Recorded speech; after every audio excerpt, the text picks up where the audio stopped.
Well, needless to say, we had trouble coming up with the next topic for Q&A, so we went with Ryback. We figured that would be something that would generate a huge response. And mediocre. Enough to do one Q&A, so thanks to those of you that actually did submit your questions. At the end of this video, we'll come up with the topic for the next one, and I don't even think Mikey knows it yet. And the reason is because guess who else doesn't know it yet? They don't. I don't either.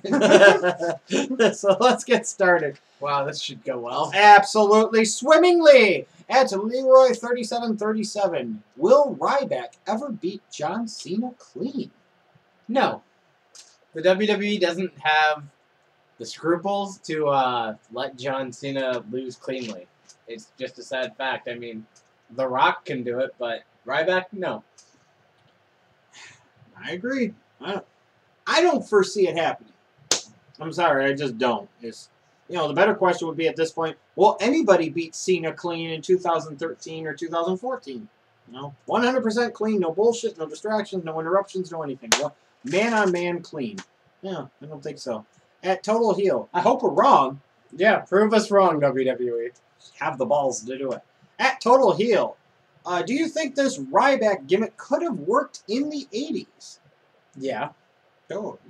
It's a very cookie-cutter type of character.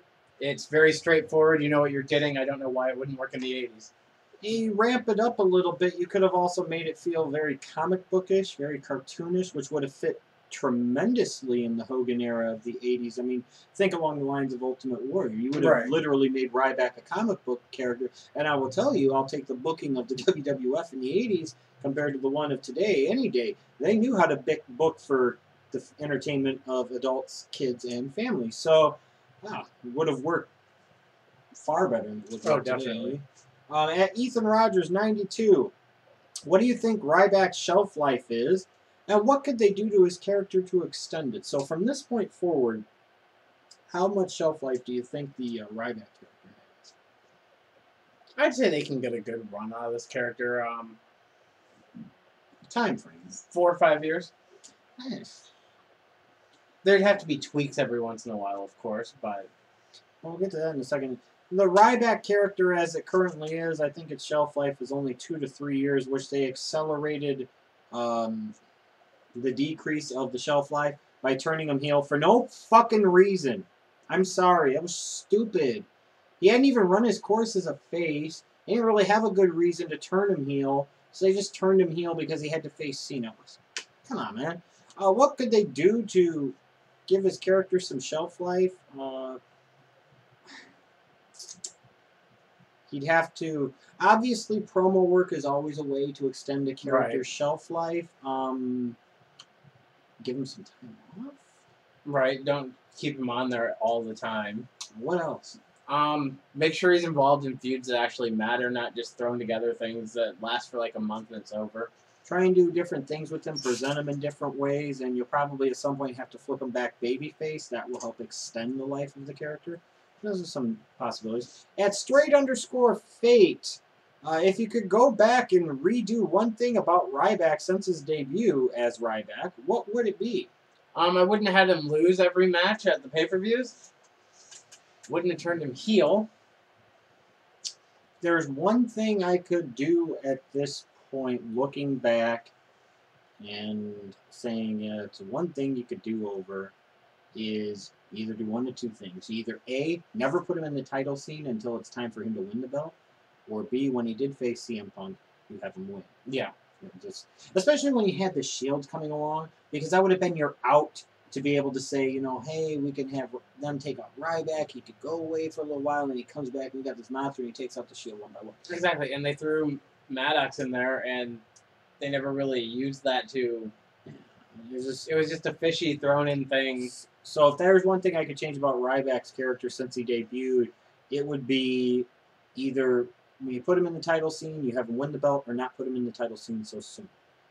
Because then they kind of got forced. They had him at this certain spot, and there was that several months where they didn't do anything. And then they're like, oh, Ryback's important again. We should probably use him. At Ethan M. 1834, if Ryback were to win the belt, is it too late to make him a monster again? No. In fact, that would help increase him as a monster, make him the guy that nobody can beat in the WWE. Have Cena go away for a while and come back in Redemption if you want to have Cena with the belt again. Yeah, in order to make him a monster again, though, he's got to beat everybody clean. He can't run from anybody. He can't hide from anybody. So they're doing their best to ruin that. Do I have confidence that they would do anything other than make him a cookie cutter chicken shit runaway heel when he won the belt? No, that's exactly what I think they would do. You could do it, but I do not believe in the current WWE creative structure that they have the capabilities. Sorry, it's just the way I feel. It's Brandon Ace. Do you eventually think Paul Heyman will work with Ryback, and do you think it could get him over more than he is now? I don't really see a reason that Heyman and Ryback would be teamed up. And I'll agree with that, and I'll touch on that second part of it, because if we're talking about Ryback and he gets the Goldberg chance, all of a sudden if you said, okay, here's Paul Heyman now with another young monster, okay, now they're ripping off the Brock Lesnar next big thing shit. So if you were going to say that, maybe you should have had, if you're going to go for the ripoff, then go for the ripoff all the way and have Ryback debut with Paul Heyman. No, I think it's dumb at this point, personally. What match would be a bigger Mania match? Ryback versus Lesnar or Ryback versus Goldberg? Ryback versus Goldberg. I mean, the chants are there. It's been a while since I've seen Goldberg. I think Ryback versus Lesnar would be big. It might be bigger from a current product standpoint. I think Ryback versus Goldberg has a little more historical note and would probably make for a little bit more interesting storytelling. So I'll go with Ryback versus Goldberg. At Troy Olshofer. I know that guy. Yeah, you do. You do. He randomly bumps into you in Florida. That's true. He's a cool guy. And yes, he is. And you wear the same shirts. He's an Iowa guy, too. Yeah. Yeah. But you know what he did that we haven't been smart enough to figure out yet? Got the fuck out of Iowa? Imagine that. Props to you, Troy. You're a smart man. I don't care what Mike says about you. Anyways, do you think WWE has stopped trying to fight the Goldberg comparisons with Ryback? I don't think that it's as big of an issue anymore as it was when he first debuted. I think it's kind of gone away a little bit. And what are you going to do really to fight it? Put him in RVD trunks? I think it's hard to know sometimes the philosophy of the WWE and do I think they were ever really fighting them to begin with? Maybe a little, but not that much. I don't think it was something from the outside looking in. I don't think it was something that they concerned themselves with that much. And who cares? I mean, it's kind of like I give it to you this way, Troy. It's like Kobe Bryant always getting the Michael Jordan comparisons, and he did a lot over the years to help himself. But after a certain point in time, while he didn't quite get up to Michael Jordan's level, Kobe Bryant still ended up being one of the greatest players in NBA history. And so to even have that be a discussion, be a comparison, I think is a tremendous compliment. So why fight it? Exactly. Why fight it? If you're getting compared to greatness, even if you don't achieve it, at least they're like associating you with And we're not trying to say Goldberg is one of the all-time greats, but there was a point in time where he was incredibly hot. He was a phenomenon. He was a force in the business, no matter how much certain people tried to take that away from him. At Ty Mills 1104, should they have kept Ryback undefeated and have him defeat Cena at SummerSlam 2013 as a face for the title? Would have been a nice way to go. Because I don't know about you, man, but to me, a match of Ryback versus Cena should have a big feel to it. Yeah, it should have a really good build to it. It should be a big, I need to see this match. It should be the main event of one of your big four shows, but it doesn't necessarily have to be Mania. I would agree with your time frame here. SummerSlam 2013, where Ryback's beating pretty much everyone else that he needed to get to that point. And you just have, like you said, it's irresistible force, immovable object.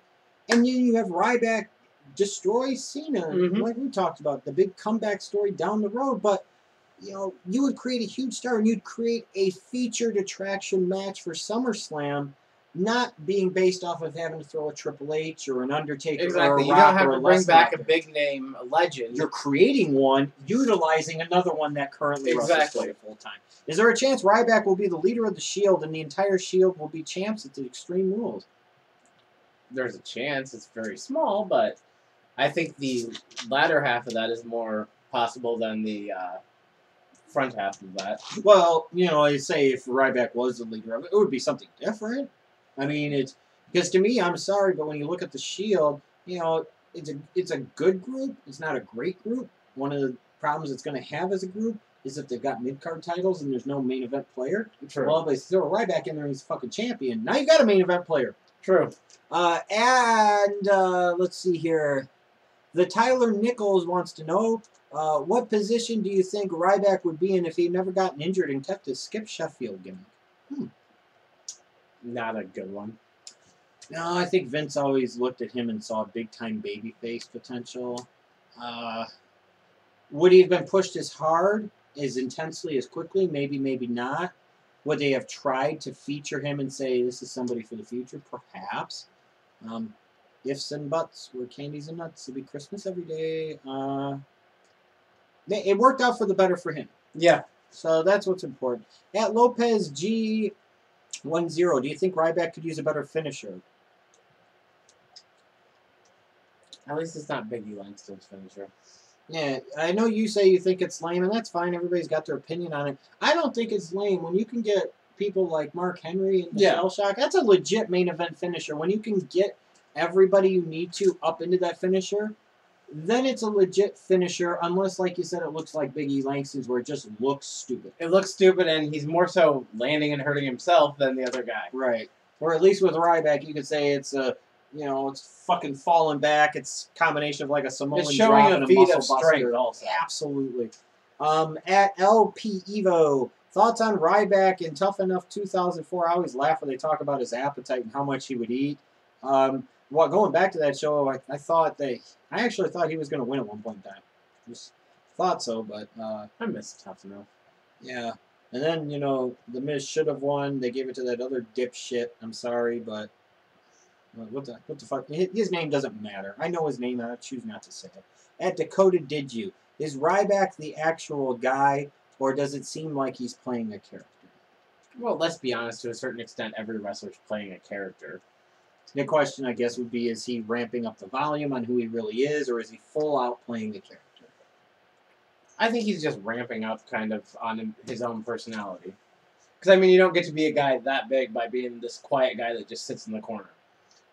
It's something you build towards, work up to. So, yeah, he probably gets himself pumped before he goes to work out or whatever. There are probably some elements to it.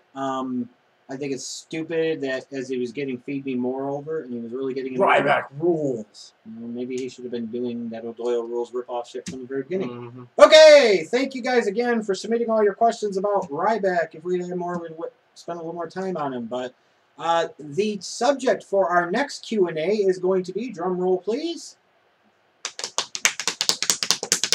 Wow, that was not a good drum roll. All right, it's going to be factions, and what I mean is wrestling factions. Past, present, good, bad, doesn't matter. If it's a question pertaining to a faction in wrestling history, regardless of company, you can ask it. The best questions will be answered. So go to Twitter. Our Twitter handle is Off the Rope Show.